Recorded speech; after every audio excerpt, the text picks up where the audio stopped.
What is total cost of risk?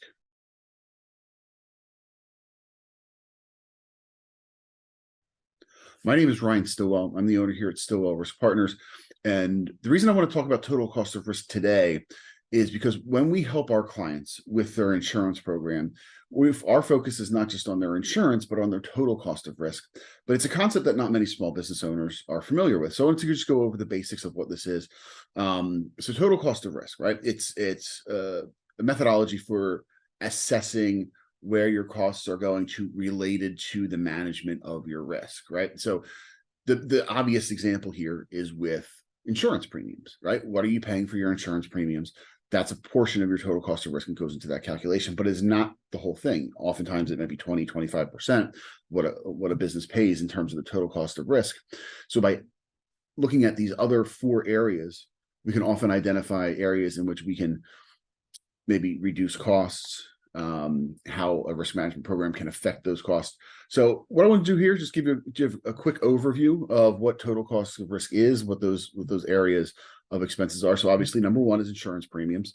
Number two is retained losses. So what's retained losses?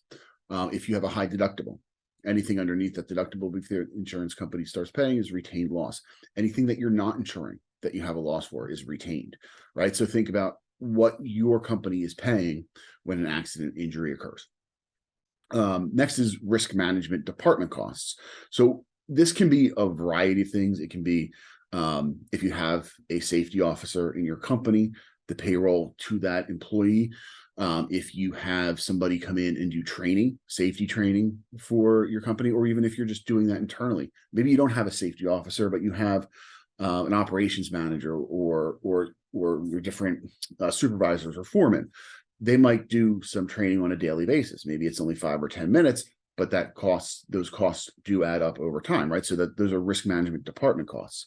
Outside service fees. Now this could be legal, it could be outside vendors, it could be any number of different things. If it's related to managing your risk or things that you're paying for in terms of different products that you might be using, a common thing may be like a learning management system. If you have a learning management system that you conduct training through, that would be an outside service fee.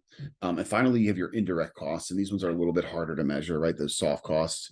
But a good example of this is, let's say that you have an employee get injured on the job, and they're going to be out for a couple months simply because the injury is going to prohibit them from doing their job over the next several months, right? So what do you lose there? You might have to hire a temporary employee or distribute that workload amongst the workforce as it is. You're going to look at lower productivity, hiring costs, things of those nature that often don't get calculated in terms of what that loss represents to your company are indirect costs. So when we take a look at all these in total, you can see how a lot of these costs can contribute not only just to the expenses of your company as it relates to your risk, but managing those in a more holistic perspective can help improve your bottom line. So that's why we look at total cost of risk, because every dollar you save in expenses is a dollar for dollar increase to your bottom line. If you're looking for more information about total cost of risk, please don't hesitate to reach out to me. We have a ton of resources on this information and help our clients really understand their total cost of risk, how they can utilize that information to make better decisions about their risk and their business